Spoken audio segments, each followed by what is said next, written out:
As the trial of Kyle Rittenhouse winds down, the left has once again proven that it lives in an alternate reality when it comes to the facts. Despite the mountain of evidence supporting the 18-year-old's argument that he shot in self-defense, they've chosen instead to retreat into an alternative narrative that the judge is a biased and, of course, racist individual. We'll take a look at the left's unwillingness to accept reality in tonight's Hold the Line.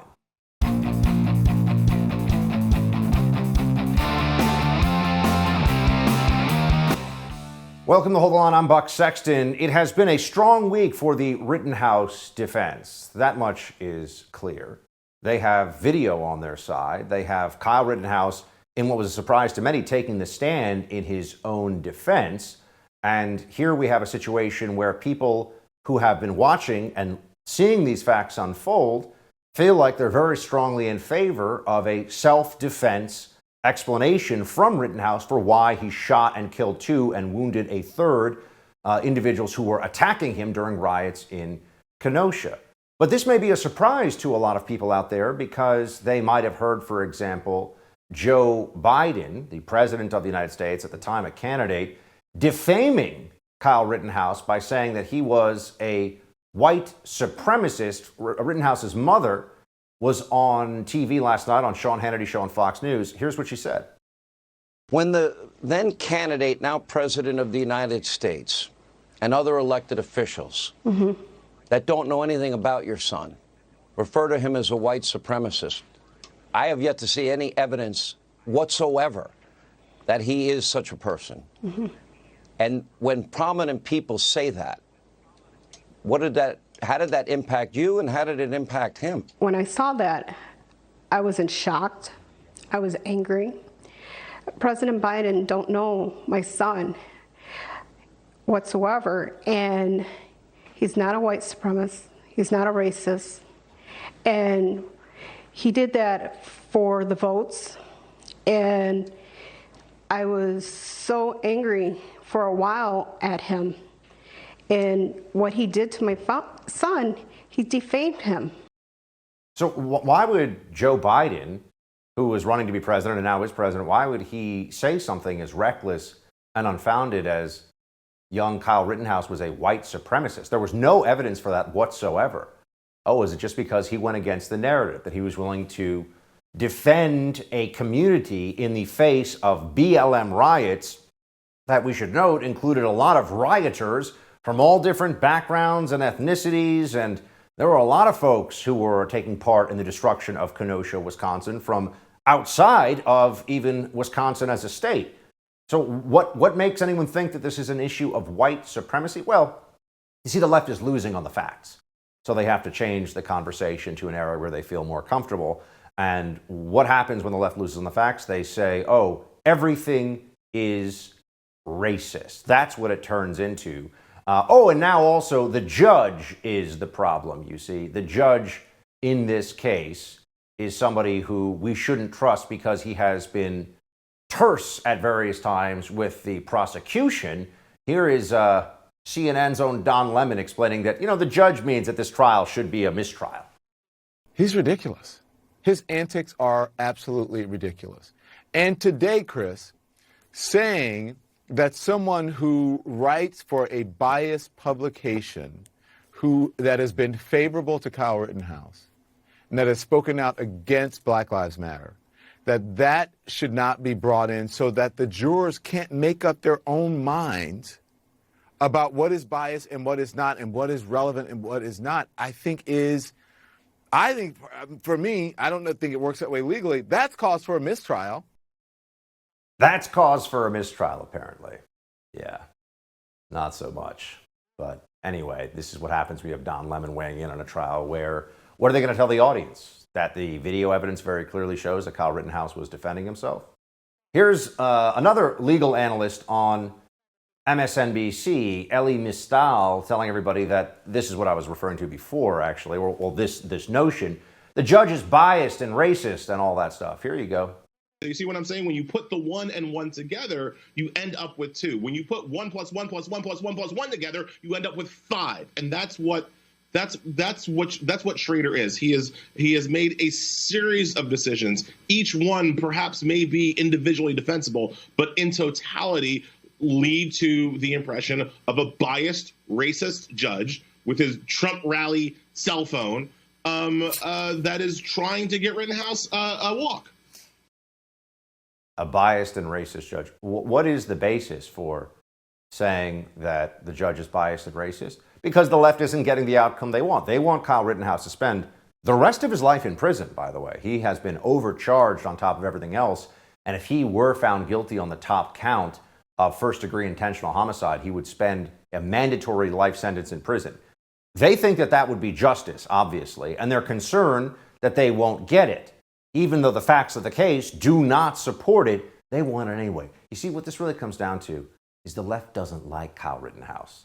They don't like this young white guy who took an AR-15 and went into a community and said, I'm going to stand with people against riots that fell under the banner of BLM. They don't like him. And so it doesn't matter what the facts of the case are. It doesn't matter what the evidence is as it comes forward. They want an outcome, and if they don't get it, they have a problem. They have a problem that they're going to now address by telling everybody that it's about racism. That's what they're going to say. It's starting to feel like this Democrat apparatus doesn't really live in reality. I mean, you have the Biden administration, for example, still trying to tell everybody. So on the one hand, all the evidence this week in the Kyle Rittenhouse trial doesn't matter. They still want him to be guilty. They can't process the fact that this guy clearly was defending himself against people attacking him. Doesn't matter why he was there. Doesn't matter that they don't like guns. He was defending himself. They don't care. And we're supposed to ignore that. And then also now you have the Biden White House trying to tell everybody that inflation is still going to be transitory. I mean, are we living on the same planet? You have to ask. You wonder these days. Watch. We take inflation very seriously. Economists call all these things transitory effects. These one-time increases in prices are likely to have only transitory effects on inflation. There will be transitory impacts as it relates to inflation. I believe it's transitory. A transitory impact. In the end, it will be transitory. These inflation rises will be transitory, that they will come back down next year. Inflation is going to come down next year. Inflation will come down next year. Talking inflation. The overwhelming consensus is going to pop up a little bit and then go back down. People fully expect this inflation to be temporary. There's nobody suggesting there's unchecked inflation on the way. No serious economist. No serious economist. Okay, Joe, the facts don't really matter. You're seeing this, right? Whether it's the economy, the Rittenhouse trial, criminal justice issues in major cities across the country, they're still telling you the Build Back Better agenda will actually help solve inflation by spending a lot more money. Delusional Democrats all over the place. We'll have more on the Rittenhouse trial with the First TV's Rob Smith when we come back. But first I want to talk to you about protecting your most important asset. If you don't own a home, you have nothing to fear from home title theft. But if you own a home like me, and you don't guard it with home title lock, you're inviting home title theft, one of the fastest growing crimes out there. Here's how it works. Cyber thieves around the world know our home values are sky high, and that makes us a target. The crime is scary simple. A cyber thief simply forges your name on a property sale form and refiles it. Now he's on the deed to your home and you have no idea you're a victim. Then he takes out loans on your home and vanishes, leaving you to prove to the police you didn't commit bank fraud. Home Title Lock puts a virtual barrier around your home's title. The instant they detect tampering, they help shut it down. Look, if you have equity in your home, guard it with your life. Go to HometitleLock.com and register your address to see if you're already a victim and enter radio for 30 free days of protection. That's code radio at HometitleLock.com. Again, code radio at HometitleLock.com. We'll be right back with Rob Smith coming up.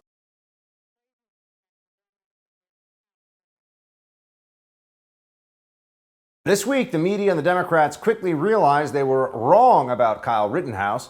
Turns out he wasn't the white supremacist looking to kill Kenosha rioters, and that alone is destroying their narrative. So it's time to start pointing the fingers elsewhere. Why not race bait? This is a tweet from the blue check rhino Joe Walsh. For the facts and the law, he probably acted in self-defense, and the facts and the law are what should matter. But this should matter too. Ahmaud Arbery was killed that day in Georgia because he was black. Kyle Rittenhouse survived that night in Wisconsin because he was white. What these trials have to do with the other exactly? The left is obviously having a tough time this week, so they're changing the subject. Joining me now is Rob Smith, host of the podcast Rob Smith is Problematic. Rob, good to see you. Good to see you, bud. So, Rob, what am I missing here? It seems that all of a sudden the facts of the case aren't what the left want them to be in the Kyle Rittenhouse trial. Thankfully, there's video too, so it's really hard for them to lie about it. So now we're supposed to think of alternative narratives and other events. Yeah, what I'm really trying to figure out with this whole Kyle Rittenhouse thing is how did one young white man killing two other white men all of a sudden become yet another referendum on race in America? This is what I'm really having a hard time figuring out. And you know, if you look at the conversation that's being going that is happening, oh, if Kyle Rittenhouse was black, Ahmaud Arbery this, they're kind of like scrambling to bring other things in from different narratives into what is going on in this trial. And another thing that's going on today too, you know, Don Lemon's trending all over Twitter because he was talking about, you know, vigilantism is not what we do in America, and this is about white men trying to protect their property and what they think they own. And the thing about this is that if you're not a brain dead liberal moron and you are looking to other sources from the mainstream media, which literally were reporting in front of a burning building and telling you that these things were peaceful protests, you would see people of all colors all over social media that were armed, that were carrying, that were protecting their homes, their businesses, their families. I saw with my own two eyes plenty of black men with guns that were walking around protecting their property in the midst of all of these BLM riots. But at the same time, like I said, the left and the mainstream media wants to ignore these things that are not convenient to their narrative because in their minds, African Americans must always be perpetual victims. Mind you, to them, the Second Amendment is only for white men, it's not for us. So there's just this whole victimhood narrative. It really, Buck, when we go into moments like this as a country, it drives me completely insane because there is always just this lack of agency that is given to black people from these leftist mainstream media narratives. It's like we're never in control of our own life. The Second Amendment is not for us. We are not gun carriers. Well, like we are not trying to protect any of our property from the BLM hordes. It drives me absolutely up the wall. Here is Zerlina Maxwell over at NBC comparing two cases here, Kyle Rittenhouse and Ahmaud Arbery. I wanted you to react to it, Rob. If you think about it, the cases of Kyle Rittenhouse and the men who killed Ahmaud Arbery aren't really that different. Both of these cases involved men who inserted themselves into situations that didn't have to do anything, that they didn't have anything to do with, and they killed people in the process. Too often, it seems like men feel the need to perform their masculinity by doing and saying violent things. For some men, violence seems like a go-to. I mean, so that's the streaming service of NBC, Peacock News.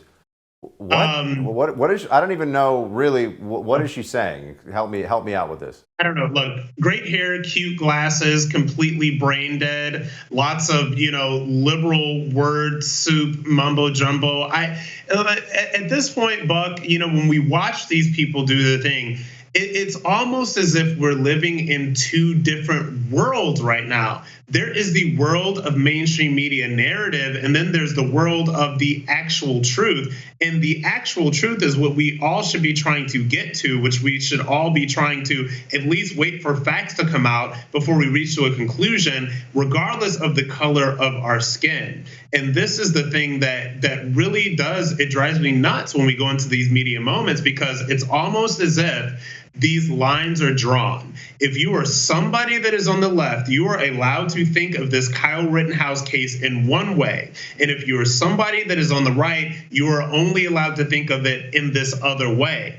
There's lots of shades of gray here. And what I hate is the rush to define this narrative by the left mainly, but also by the right. I just wish that we could all just speak logically about what is going on here and just operate in facts. Like, I don't want to hear from anybody on the right about what a good kid Kyle Rittenhouse is. Who knows what a good kid is? Like, who knows? I don't want to hear from the left about the fact that he's a white supremacist, or he's some sort of I don't know, racist race warrior that went to Kenosha to kill people just because he's white. Why don't we let the facts of the case speak for themselves? What's fascinating, Rob, is that as we've seen the facts of the case, it's increasingly clear that there was nothing racist in anything Kyle Rittenhouse did or any of his intentions from this incident in question. And in fact, if there is such a thing as self-defense, then this would seem to be it. No matter how much someone doesn't like another person, that doesn't mean that person has no right to self-defense. It's not something that ever goes away. But over at CNN, they're on the, well, I hate him, so he must be a murderer side of things. Watch. Bakari Sellers, guys. And people are treating Kyle Rittenhouse as some youthful individual who made a youthful mistake. Instead, he committed a murder or two murders and attempted to murder someone else. And whether or not they find him guilty of those crimes or not is up to the jury. I don't think they will. But there are definitely two Americas and two criminal justice systems in this country, and that's where my resentment comes from. I mean, so what does that even mean? So is Kyle Rittenhouse supposed to go to prison because Bakari Sellers doesn't like the justice system? Kyle Rittenhouse, conducted. Go ahead. To them, Buck, Kyle Rittenhouse is supposed to go to prison because he's white. So look, I did an episode of my podcast, the newest one that is out today. It's called Kyle Rittenhouse and the Politics of Revenge. And so I'm just going to break down a little bit of this for you. There are a lot of people on the left that are rightfully angry at the sort of disproportionate impact this criminal justice system has had on young black men over the years. We all know that is a fact. This is now a bipartisan thing. You had the First Step Back for Criminal Justice Reform passed under the Trump administration. Republicans and Democrats have both come together about this. So now what they're trying to say is that Kyle Rittenhouse or any other white man that we'll be talking about in the next couple of years that's in a similar situation now has to become the sacrificial lamb purely because he is white and in this position. He is the sacrificial lamb, and that is supposed to make up for the tens of thousands of black men that were unfairly treated by the criminal justice system. I call it the politics of revenge. I think it's immoral. I think it's wrong. But this is something that you're seeing a lot from the left right now. Rob, appreciate your perspective, man. Good to see you. All right, good to see you, Buck. A potential bombshell as a federal judge orders the FBI to stop collecting data in its investigation to Project VERITAS. We'll have more on that and the politicization of law enforcement coming up. I want to tell you about my friends at My Digital Money. Crypto market's hot right now. It seems like everybody wants to get in on the action, but there are a lot of currencies to choose from. Bitcoin, Ethereum. Where do you get started? That's where My Digital Money comes in. It's an easy-to-use, self-trading crypto IRA platform with concierge-level customer service. It's one of the few U.S.-based crypto companies that will answer your phone call and help you get started. And because your comfort and security is their top priority, they offer an unparalleled military-grade security for your coins, trigger orders to help you secure opportunities for gains, and even a play money account so you can test the market without risking your money. Look, the crypto market's heating up. This is an exciting time to get into it. You need to check it out today at mydigitalmoney.com. That's mydigitalmoney.com, and we'll be right back with more. Hold the line.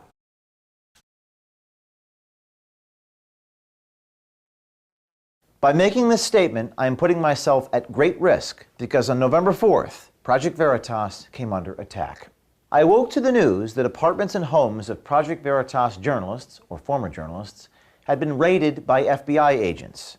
It appears the Southern District of New York now has journalists in their sights for the supposed crime of doing their jobs lawfully and honestly, or at least this journalist. That was Project VERITAS's founder, James O'Keefe, just hours after a pre-dawn raid on the homes of several Project VERITAS journalists, supposedly as part of a federal probe looking into the missing diary of the president's daughter, Ashley Biden. O'Keefe was then asked by the Department of Justice to remain silent about the investigation. Watch. They don't want me to defend myself and immediately tried to silence me. That's why the cover letter to the grand jury subpoena we received contains this language. Quote, "The government hereby requests that you voluntarily refrain from disclosing the existence of the subpoena to any third party. While you are under no obligation to comply with our request, we are requesting you not to make any disclosure in order to preserve the confidentiality of the investigation and because the disclosure of the existence of this investigation might interfere with and impede the investigation." Unquote. Despite the supposed need for complete secrecy, somehow the New York Times knew about the raids before anyone else and even called Project Veritas journalists for comment just hours after they took place. Oh, wow. What a shock. How would the New York Times know about the raids if the FBI was trying to keep it all a secret? Well, we have a pretty good idea. This week, a federal judge has ordered the DOJ to halt data extraction from James O'Keefe's phones after the New York Times published internal documents from Project Veritas some suspect were obtained during the FBI investigation. This is a potentially explosive scandal and just the latest black mark on the Department of Justice. It's already lost the trust of so many Americans, as we know. I'll take a closer look at the politicized DOJ and FBI in this edition of The Buck Brief.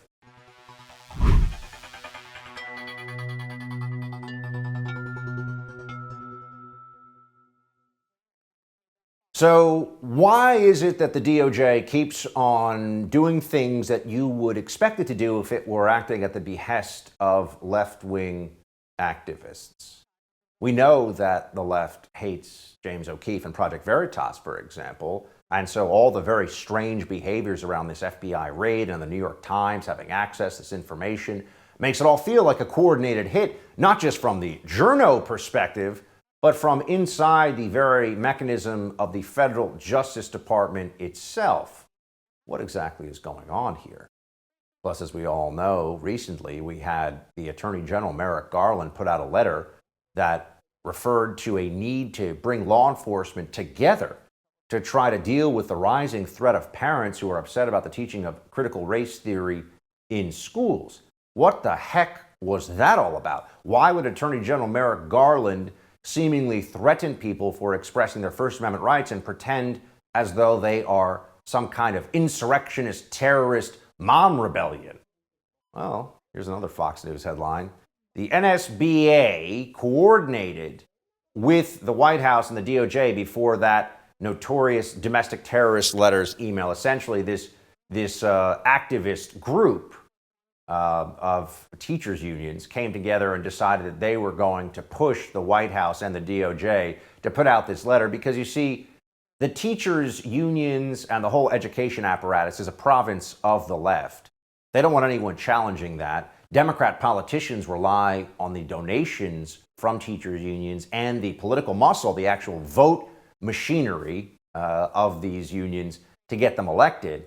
So the moment you start to mess with that, the Democrats react with swiftness and ferocity. But here's this quote from that Fox News piece about the coordination between the National School Board Association. Newly released internal documents show the NSBA coordinated with the White House and the Department of Justice before sending President Biden the notorious letter that compared concerned parents to domestic terrorists.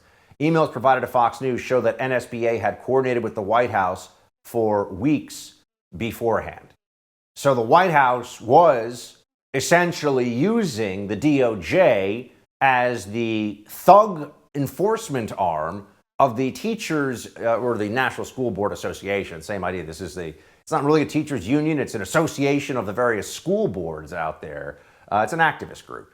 And sure enough, they were using the sway they have with the Democrat administration to have the DOJ send a little shot across the bow, if you will, of parents who were showing up at school boards to talk about what their children were being taught in school. Let's also remember that last month, Merrick Garland actually said the NSBA letter was relevant in the DOJ probe. Is there any connection, Mr. Attorney General, with the school board letter and then 5 days later your memo to regarding school board issues? Obviously, the letter, which was public and asked for assistance from the Justice Department, was brought to our attention, and it's a relevant factor in. A relevant factor, huh? You're noticing here a pattern, right? James O'Keefe and Project Veritas are an opponent of the left. The FBI goes after them. Concerned parents showing up at school board meetings, pointing out what a bunch of slovenly bureaucratic messes run these various school boards and the teachers' unions and just all the dissatisfaction with the public education establishment during COVID and with CRT, all of it. They're an enemy of the left, too. They get a little shot across the bow from the DOJ. Oh, and then, of course, there's the dossier and the recent information about that. Another time where the DOJ was weaponized for the purpose of politics. A Russian analyst who was the source for the Steele dossier was arrested and charged with lying to the FBI. My friends, for years, CNN, the New York Times, these news outlets lied about Russia collusion. Just were running with total bullcrap. And members of Congress, too, and the DOJ and the FBI, they were all in on it, trying to destroy the Trump administration. Now we know, beyond any reasonable doubt, they were lying. It was all false. It was all made up. It was a smear. And Congressman Adam Schiff, who was perhaps the most disgraceful and notorious and disgusting liar in Congress on this issue, at least, earlier this week said that, they had no way of knowing that it was all based on lies. Sure, no big deal. Do you have any reflections on your role in promoting this to the American people? Well, first of all, whoever lied to the FBI or lied to Christopher Steele should be prosecuted, and they are. If people lied to the FBI, they should go to jail. But at the beginning of the Russia investigation, I said that any allegations should be investigated. We couldn't have known, for example, people were lying to Christopher Steele. So it was proper to investigate them. Okay. Yeah, they were all acting in good faith, and the DOJ wasn't weaponized or anything like that. No, that's actually total crap. Here's just a quick reminder. Flashback to June of 2020, Attorney General Barr said the FBI knew the dossier was absurd by March of 2017, but they kept going anyway. I wonder why. Again, I don't want to get into the details because those are the kinds of things we're looking at, but that whole vignette is laid out to some extent in the IG's report that in January 2017 and in March 2017, they talked to the primary subsource, who was the sole conduit for this information that made up the dossier. And as I've said, the dossier pretty much collapsed at that point, and yet they continued to use it as a basis for pursuing this counterintelligence investigation. It was all a lie, friends. The DOJ was weaponized against Trump, and that was what it was all about. A war of words has erupted between New York City's mayor-elect and Black Lives Matter activists who have threatened bloodshed if the city cracks down on crime. We got more on that with conservative commentator and former NYPD officer John Cardillo. Right now, let's talk about a potential investment opportunity. You ever thought about investing in real estate? Listen to me right now. Visit doneforyoubuck.com. You can learn more about my friends at Done For You Real Estate. Look, these guys have found a way to make real estate investing straightforward. Their system works. I know because I'm using it successfully. All you have to do right now is go to doneforyoubuck.com. And at the top of the page is a podcast interview I did a while back with my friends at Done For You Real Estate. You can hear about my experience with their company in my own words. Everything, picking the house, getting the broker set up, the loan, getting a tenant in place, all of it. Visit doneforyoubuck.com, listen to the podcast interview, and give my friends a chance to show you what they can do for you. We'll be right back with more. Hold the line.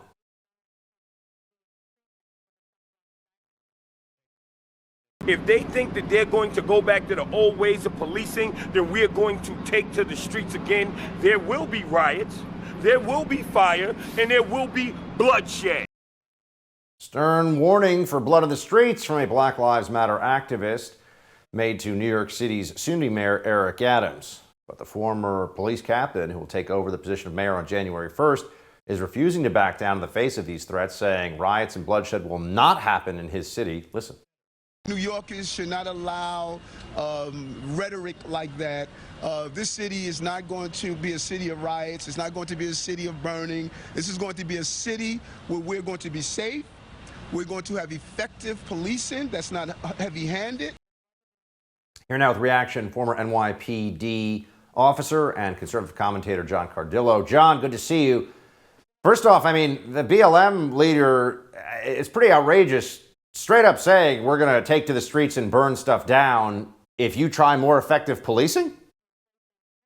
Yeah, I think it was, I have to tell you, I never thought I'd come on your show and give a Democrat credit, Buck, but Adams actually made some pretty good calls in that meeting. What really set the BLM activists off was Eric Adams' proposal, pretty much guarantee, to bring back the anti-crime units, the street crime units. These in the NYPD are plainclothes units whose sole mission is really to interdict illegal firearms, and secondary mission, I would say the 1 and the 1A are robberies in progress, which typically are the wellspring of all other crimes. You close homicides, you close burglaries, rapes. And it was a very effective policing strategy. Bill de Blasio did away with it. He got rid of the plainclothes units, and crime just skyrocketed. It's continuing to skyrocket. I think Adams understands that you can't have commerce without safe streets, without a criminal justice proactivity. He's doing what he needs to do to reverse the de Blasio policies. He's not a stupid guy. Adams is a sharp guy. And the BLM activists are beside themselves because for 8 years, they got whatever they wanted from the de Blasio administration. So do you think Eric Adams is, so to speak, the real deal here in terms of at least trying to clean up the city and get rid of the surge in crime that's been gone? I mean, it seems like, John, every day, in the newspaper, there's another just horrible, violent crime story. There was just a rape right in one of the most well-traveled areas of Central Park, the most famous park in New York City, one of the most famous in the world. At 7:30 on a weekday morning, there have been assaults all over the city in the last few days of really unsettling variety of things. I mean, just people being attacked and bludgeoned. And is Eric Adams going to deal with this? Is he the real deal? I dealt with him a little bit. So after he left the NYPD, he was a New York State senator and then Brooklyn borough president. I dealt with him when he was in the legislature. And I have to tell you, the guy was a lot more pragmatic than I thought he would be. So do I think he's going to be somebody that you and I would say is a great mayor? No. But do I think he's somebody who's going to probably, most likely, go back to the Giuliani style of policing, the one that Bloomberg kept in place? I do. He may call it something else. He may hire a woke police commissioner. But you know this, Buck. You were detailed to the NYPD for a while. New York is very unique. The mayor has the ultimate say over the NYPD, even though there's a commissioner. Commissioner reports to and works at the leisure of the mayor. So the mayor really hands down the policies of the NYPD. Adams, being a former retired NYPD captain, he understands how it all works. So I do think, from a criminal justice perspective, he'll be pretty good. Now, if we made John Cardillo the NYPD commissioner, and you work at the NYPD, John, I know you know people up at a high level there. Yeah. What would be give me the game plan? I mean, you mentioned Giuliani crime thing, okay, but what is that actually? It's plainclothes detectives. It's what? What changes to fix a city like New York if you're the commissioner? Because obviously, then other cities could take a similar playbook and use it. Because, Houston is up like over 100% in homicides over the last 18 months. There are a lot of cities across the country. There are 1,000 shootings in Portland over the last year. I couldn't even believe that number. So what do you do in New York to clean it up? Yeah, 800% increase in homicides in Portland. First of all, you go back to the broken window strategy, Buck, but simultaneously, that's addressing the small quality of life conditions. Those minor crimes, the Democrats call them, that the new Manhattan DA is refusing to prosecute. Luckily, the outer boroughs aren't suffering that fate yet. You bring back the plainclothes units. You bring back proactive policing. You stop with this social worker nonsense. But at the same time, very important, the city has to appeal a horrible decision about stop, question, and frisk when it was deemed unconstitutional. It's not. Supreme Court ruled on it in 1964, Terry v. Ohio. So you've got to appeal that decision. It'll automatically be reversed. Stop and frisk, stop, question, and frisk can be redeployed in New York because it's a tremendous tool in law enforcement's toolbox. So you bring back the broken window style of policing, you bring back stop and frisk, you bring back your plainclothes units, but most importantly, proactive, directed policing. Find out where the crime is, saturate the area. And that's specifically with the plainclothes unit, the anti-crime unit that is at issue here, the hundreds and hundreds of officers that de Blasio sidelined as some kind of a payoff of sorts, political payoff to the BLM movement and the anti-cop activists. Why are those units so important, and what do they do?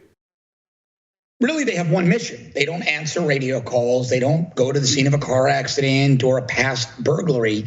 They exist to roam around and through their training and experience day after day, look for the illegal guns, look for the robberies, look for the suspects of whom they have descriptions. And all they do is focus on those conditions, and they're highly effective because they're not taken out of rotation with a radio call to an alarm going off that's a false alarm, or like I said, a past burglary or a break-in of a vehicle. They're focused, they're mission focused on looking for crimes in progress or trying to prevent crimes by seeking out people that shouldn't be where they are. I mean, and John, just so everyone could hear it from you, I'm sure there's some ideas that come to mind, but why would, given that they're looking at more serious crimes, right? It's one thing if people want to complain that cops are writing too many tickets or something. This unit is trying to stop people from getting shot and old ladies from being bludgeoned on their way, to the bus stop every day. Why would activists oppose that kind of a unit? Because they're effective. And let's face it, BLM exists for one reason. BLM, in my opinion, wants to decriminalize all crime. That's what they exist to do. They're anarchists. They want to destabilize the United States of America alongside Antifa. This is not about Black Lives Mattering, et cetera, because quite frankly, the areas that are most affected by the violent crime uprising, the uptick in violent crimes, are the Black areas. The victims are Black Americans here. They're not white Americans in affluent neighborhoods. John, I'm hoping that Eric Adams is the real deal and we can clean up New York City, and that other cities will see it as what they could do as well, because we got a crime problem in this country. John, great to see you, man. Thanks for being with us. Thanks, Buck. Joe Rogan takes another shot at leftist lunacy, this time slamming Colin Kaepernick for his absurd comparison of the NFL to slavery. We'll bring that to you coming up in quick hits. But I want to tell you about my digital money. Crypto is heating up, right? Bitcoin, Ethereum, a lot of digital tokens out there. How do you get started? That's where My Digital Money comes in. It's an easy-to-use, self-trading crypto IRA platform with incredible customer service. It's one of the few US-based crypto companies that will answer your phone call and help you get started. Because your comfort and security is their top priority, they offer an unparalleled military-grade security for your coins. And when you call them and you need some customer service, they'll actually answer the phone and help you out. When it comes to your money, you deserve a team of dedicated professionals who have your back and speak to you honestly. That's what you'll get with My Digital Money. Go to mydigitalmoney.com. That's mydigitalmoney.com, and we'll be right back with Quick Hits.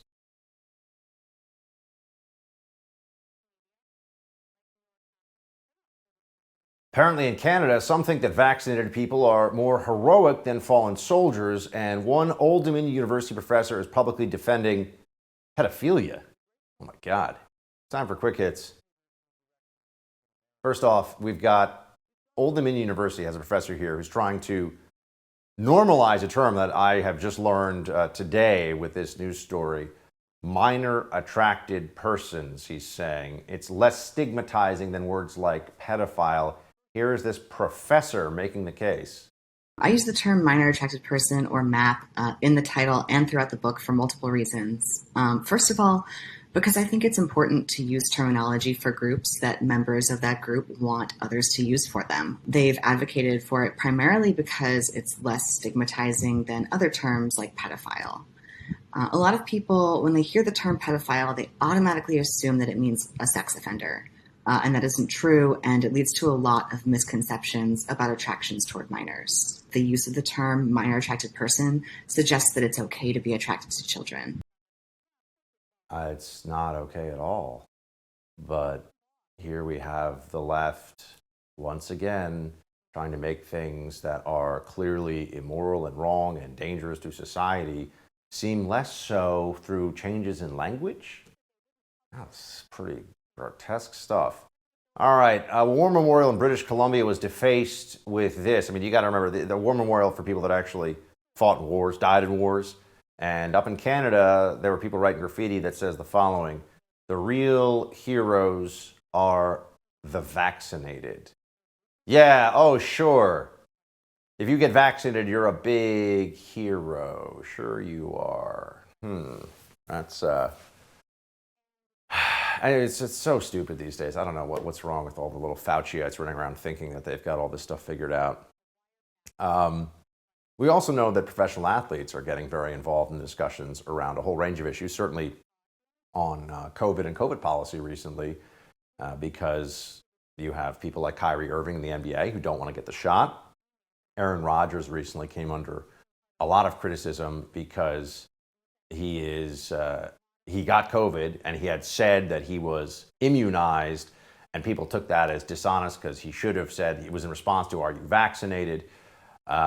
Anyway, that's one area where you have professional athletes weighing in a fair amount. But another area that's really interesting is when you look at social justice issues. You have professional athletes who will speak out, LeBron James, many others, on, say, BLM and things like that. But on issues of China using slave labor, the camps they're putting Uyghurs in, the forced sterilization, all the really bad things going on in China, which is a very large market for NBA television as well as the sale of NBA products, there are some players who are finally speaking out against this. Enes Kanter, who plays for the Boston Celtics, says that the NBA being silent on this issue is gross and that it really just comes from money and their need and their desire for it. There is so many athletes, so many actors, so many singers, and so many people who has a platform are speaking out many of the issues out there in the world. But when it comes to China, when it comes to China's Communist Party, they're scared because they care too much about money, they care too much about business, and they care too much about endorsement deals. To me, the human rights and saving people's lives comes first. They care too much about money. He's right. The NBA pretends to care a whole lot more about justice than it really does, right? Now, it's a business, and that's fine. If they just want to conduct themselves like a corporation where all that really matters to them is making money, or at least within reason, that's fine. But on the one hand, you'll have players who will speak out, and we're told that we have to take them seriously in society because they're speaking out about police violence against minorities, unarmed black men in America, something like that, and that this is an issue that needs immediate attention, and the NBA they'll kneel or they'll put up their hoodies in solidarity with Trayvon Martin, whatever it is. But then on the issue of China and its treatment of minorities, Uyghurs, within its own borders and the horrific conditions into which they are often forced to work and to live, and the true oppression, NBA players who are substantially involved in terms of the market in China, right? China's a huge place for the sale of NBA products and TV rights there. NBA players are a lot quieter about that. The NBA as a league doesn't want them speaking out about it. In fact, if you do, as has happened in the past, you might get yourself into trouble with the league front office, so to speak. And then, of course, there's Colin Kaepernick. Podcast host Joe Rogan came out swinging because Kaepernick is just a total fraud and an imbecile. And recently, in a Netflix special, because Netflix, as we know, is quite woke, made an explicit, a direct comparison, not a vague comparison, a direct comparison between the NFL Combine and a slave auction. That is what Colin Kaepernick did in his Netflix special. Here is Joe Rogan referring to that situation. And imagine comparing that to slavery simply because they measure people's physical performance. The idea that this is comparable to slavery. Whoever fucking wrote that down, and then the fact that he read it and said it, and then they had that video where they're comparing the NFL owners to the slave masters and they're shaking hands with each other. Like, what the are you talking about? He's correct. It's absurd. It's crazy, but that's what it is. No surprise, really, friends, that in this day and age you can get away, if you're woke, with saying whatever you want to say about this stuff. That's it for tonight's Hold the Line. The No Spin News with Bill O'Reilly is up next. Shields high.